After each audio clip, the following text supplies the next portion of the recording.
In the spring of 1943, a fisherman off the coast of southern Spain pulled something out of the water that he was not expecting. Body. A man in uniform, face down in the Atlantic, drifting slowly toward the shore near the Port of Huelva. The fisherman brought him in. The local authorities were notified. The body was examined. The man was dressed as a British Royal Marines officer. He was carrying a briefcase, chained to his wrist. And inside that briefcase, sealed in an official envelope marked Top Secret, were documents that appeared to reveal one of the most closely guarded military secrets of the Second World War. The documents described the Allied invasion plan for Southern Europe. They named the targets. They named the commanders. They contained private correspondence between some of the highest-ranking officers in the British and American military establishments. They were exactly the kind of material that, if genuine, would be worth more to German military intelligence than almost anything else their agents had produced in years.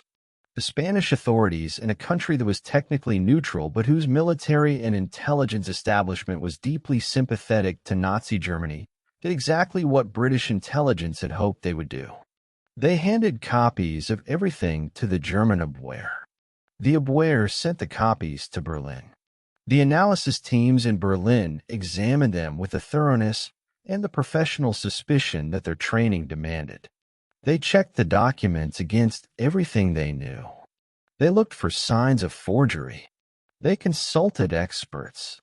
They cross-referenced the names and the units and the operational details against their existing intelligence picture.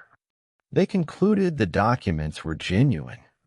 The information reached Adolf Hitler. Hitler read it. Hitler believed it. And Hitler, in a decision whose consequences would be felt on the beaches of Sicily 2 months later, overruled his own generals and ordered the redeployment of significant German forces away from Sicily and toward the locations named in the documents. Panzer divisions moved. Troops were transferred. The defensive posture of German forces in the Mediterranean was reorganized around an invasion that existed only on paper, produced by a dead man who had never been a soldier, carrying an identity he had never possessed in life. The man in the water was not Major William Martin of the Royal Marines. He was not an officer of any kind. He was not even, in any meaningful sense, a participant in the war that his body had just helped to change. His real name was Geelwindi W.R. Michael. He was a Welsh vagrant who had died alone in London in January 1943, having ingested rat poison, whether by accident or by his own deliberate choice, in circumstances that nobody who was present at his death has ever been able to fully clarify.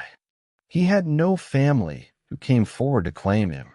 He had no fixed address. He had no record of military service, no professional history, no social network of any significance. He was, in the brutal accounting of the world, a man whose disappearance from it had produced almost no visible mark. He had been dead for 3 months by the time his body washed ashore near Huelva. And in those 3 months, a small team of British intelligence officers had taken everything he was and everything he was not and transformed it, with painstaking care and macabre creativity, into the most successful strategic deception of the entire Second World War. This is the complete story of Operation Mincemeat, of the men who conceived it, the man whose body made it possible, and the briefcase full of lies that fooled the Nazi high command and helped save the lives of thousands of soldiers who never knew the debt they owed to a dead Welsh vagrant with rat poison in his stomach. To understand why Operation Mincemeat was necessary, you need to understand the strategic situation the Allies faced in early 1943. The war in North Africa was drawing to a close. The German and Italian forces that had dominated that theater were collapsing. It was becoming clear that the next major Allied move would be an invasion of southern Europe, a crossing from North Africa into the European landmass that would open a second front and begin the long process of pushing German forces back toward Berlin. The question was where? And the answer, for reasons of geography, logistics, and military planning, was Sicily. The large island at the toe of the Italian boot, positioned as the natural stepping stone between North Africa and mainland Europe, with beaches suitable for a large-scale amphibious landing and an airfield infrastructure that would support the air cover the invasion required. The problem was that Sicily was also the obvious answer.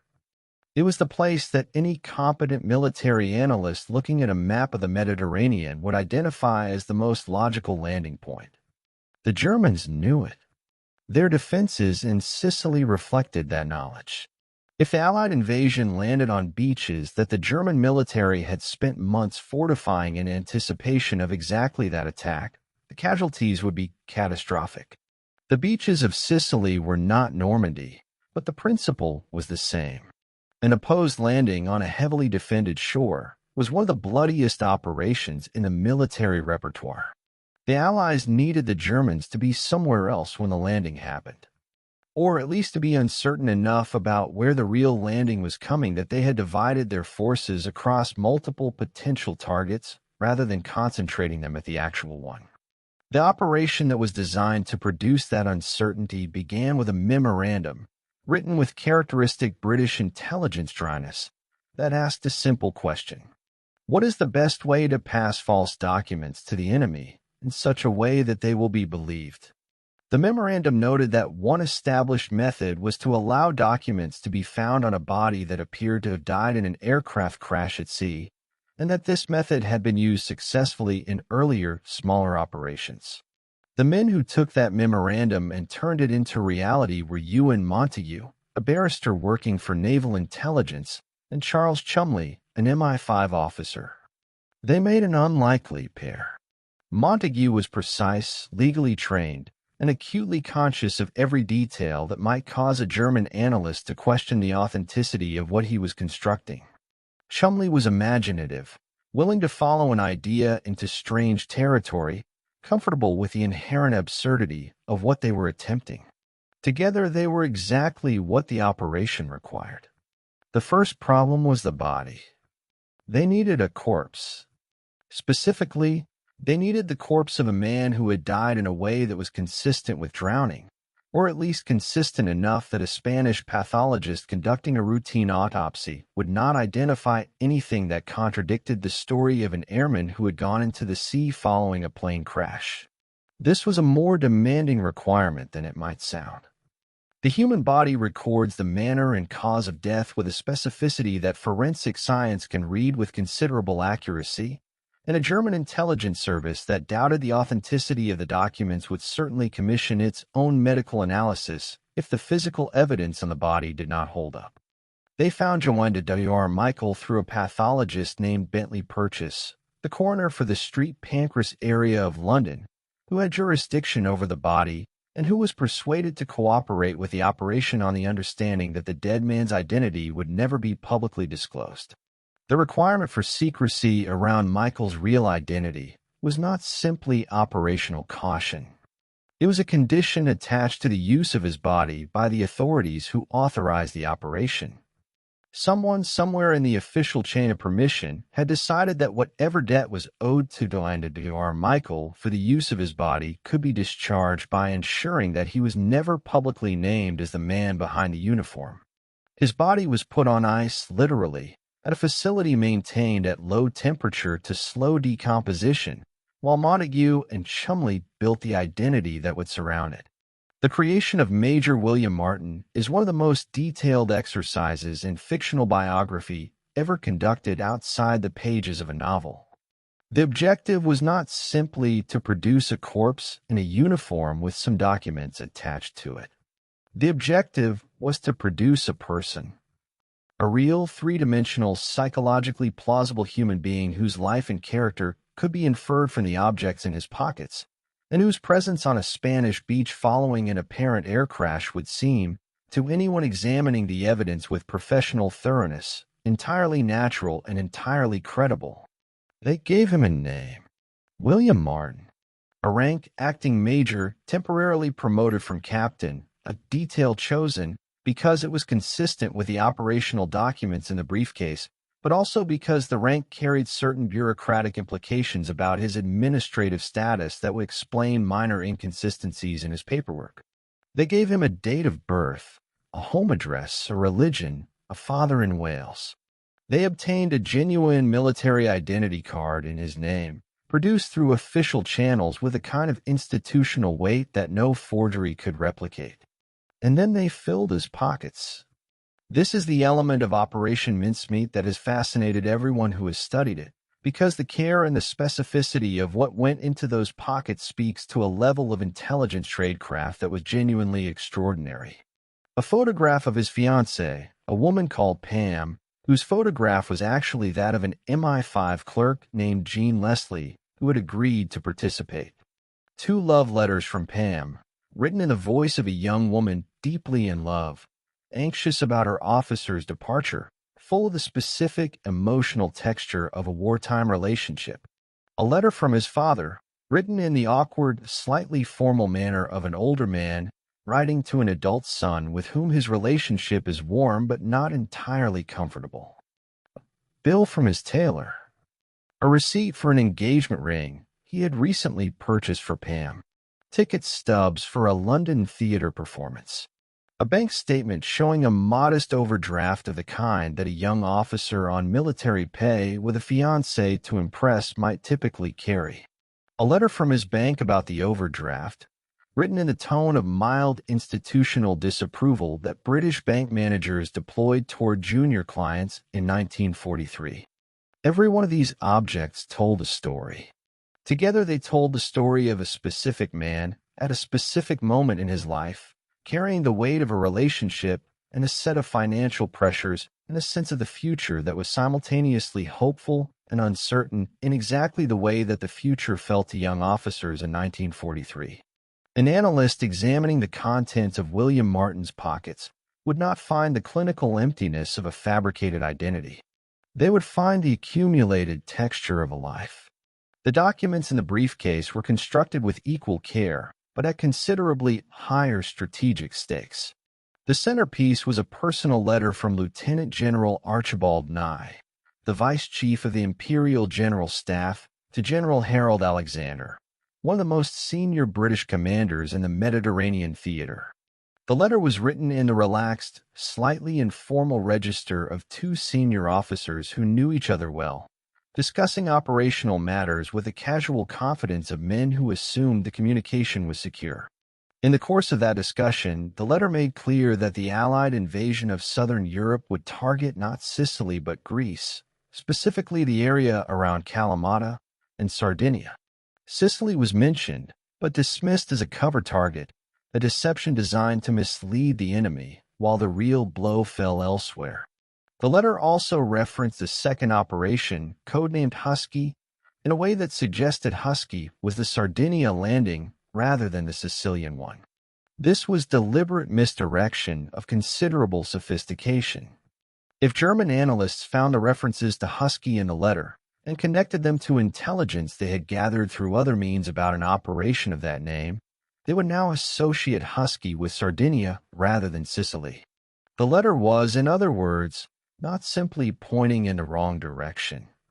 It was actively corrupting the German intelligence picture in ways that would make it harder for them to reorient, even if they began to have doubts. The letter from Nye was accompanied by additional correspondence that reinforced the same picture. A letter from Lord Louis Mountbatten, the Chief of Combined Operations, to the commander of Allied forces in the Mediterranean, was included, written on official notepaper with Mountbatten's signature, containing references to the planned deception that would divert German attention towards Sicily while the real invasion hit Greece. This letter was designed to confirm, through a second independent senior source, exactly the story that the Nye letter was telling. These documents were placed in an official briefcase. The briefcase was chained to the wrist of Major William Martin, and the body was packed into a specialized steel canister designed to maintain the temperature required to slow further decomposition during the journey. On April 19, 1943, HMS Seraph, a British submarine, departed Holy Loch in Scotland with a canister in its hold and set course for the coast of southern Spain. The choice of Huelva as the landing point for the body had been made with characteristic operational precision. The ocean currents off that stretch of Spanish coastline were strong enough to push a floating body toward the shore reliably and within a predictable time frame. Huelva had a German consulate staffed by a competent Abwehr officer who could be relied upon to take an interest in any intelligence that the Spanish military chose to share. The Spanish military officers in the region were known to be pro-German in their sympathies and could be expected to show the Germans whatever they found rather than returning it directly to the British consulate as international convention required. The local British consul was considered reliable and capable enough to play his role in the performance that would follow convincingly. In the early hours of April 30th, 1943, HMS Seraph surfaced in the darkness off Huelva.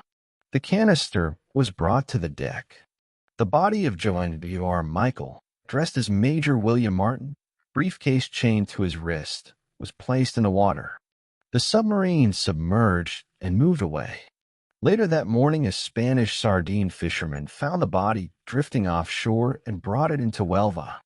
What followed over the next several days was a precisely choreographed performance in which British officials played the role of a government in a state of control but genuine panic over the loss of an officer carrying classified documents.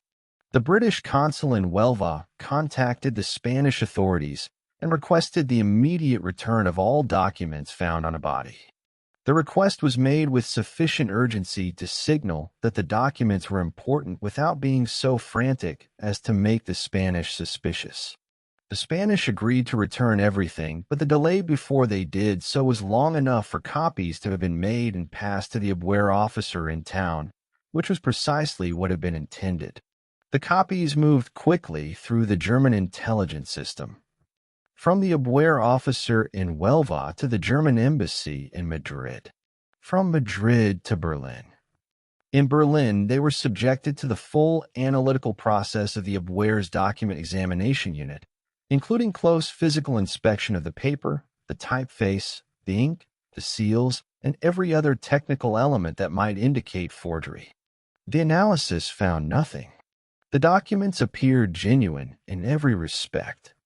The assessment that went up the chain to the German High Command was unambiguous. The documents were authentic. The Allied invasion was targeting Greece and Sardinia. Sicily, whatever preliminary activity might be observed there, was a feint. Hitler received the intelligence. Hitler was persuaded. The German response was swift and significant. Reinforcements were dispatched to Sardinia. Additional German divisions were moved toward Greece and the Balkans. Erwin Rommel, one of the most capable German commanders, was sent to Greece to oversee defensive preparations against the landing that the documents described. A panzer division that had been earmarked for Sicily was redeployed. The coastal defenses of Sicily, while still formidable, were substantially less reinforced than they would otherwise have been. When Ewan Montagu received the confirmation that the documents had reached German intelligence and been acted upon, he sent a telegram to Winston Churchill that has become one of the most celebrated communications in the history of British intelligence. The message read, "Mincemeat swallowed rod, line, and sinker by the right people, and from the best information they look like acting on it." On July 9th, 1943, Allied forces landed on the beaches of Sicily. They expected fierce resistance. They had planned for casualties on a scale that the operational planners had found deeply uncomfortable to contemplate.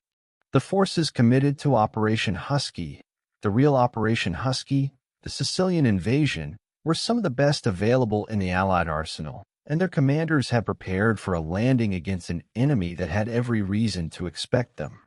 The beaches were far less defended than anticipated. The Germans, still uncertain whether the Sicily landing was the main event or a diversion for the Greece and Sardinia attacks they had been told to expect, were slow to commit their full defensive weight. On the day of the invasion, a German squadron was dispatched from Sicily to Sardinia, looking for the Allied fleet that the documents had said would be heading there. It was not there because it had never been coming. Sicily fell to the Allies in 38 days. The original operational estimate had been 90. The casualties, while significant, were a fraction of what had been projected if the landing had met the full defensive response a properly reinforced German garrison could have provided. The campaign opened the path to mainland Italy, contributed directly to the fall of Mussolini, who resigned on July 25th and was arrested the same day, and began a process that would bring Italy out of the war as an Axis partner entirely. Many of the soldiers who landed on Sicily on July 9, 1943, did not know the name W.R. Michael. They did not know the name Major William Martin.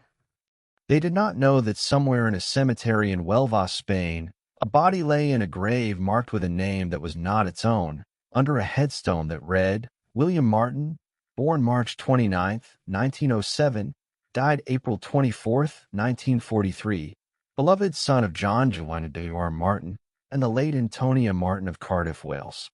Dulce et decorum est pro patria mori. It is sweet and fitting to die for one's country. The Latin phrase chosen for a man who had died not for his country, but from rat poison in a London hospital, alone and unnoticed, and who had then been used by his country in a way he could not have imagined and certainly had not consented to. The identity of the man behind Major Martin was kept secret for decades after the war. The operation was known. The broad outlines had been disclosed by Montague himself in a memoir published in 1953, simply titled The Man Who Never Was, which became a bestseller and was adapted into a film 3 years later. But Montague's memoir, written under the constraints of the Official Secrets Act, referred to the real man only obliquely and did not name him. It was not until 1996 that an amateur historian named Roger Morgan, working through the Public Record Office in London, found the documentary evidence that identified the body as Wendy W.R. Michael. The following year, the Commonwealth War Graves Commission acted on that identification. They sent someone to Huelva. They found the grave that had been marked for 54 years with the name William Martin, and they added to the headstone the words, Wendy W.R. Michael served as Major William Martin. It was the first time his real name had appeared on anything connected to the operation. The first time the record acknowledged officially that a specific human being had been used in a specific way and that the debt to him was at least partially real, even if the circumstances of how it was incurred were complicated by the fact that he had been dead when it happened. The ethical dimensions of what was done to Wendy W.R. Michael are not simple to navigate even now. The men who ran Operation Mincemeat did not kill him. He was already dead. They sought and received official permission to use his body. They took reasonable care to ensure that his identity was protected from public disclosure, though this protection turned out to mean that his name was erased rather than honored for more than 50 years. They could not ask him whether he would have consented to what was done with his remains, and the impossibility of that question does not become less uncomfortable simply because the cause his body served was genuinely just. There is also the question of what Operation Mincemeat tells us about the architecture of modern deception as a tool of war.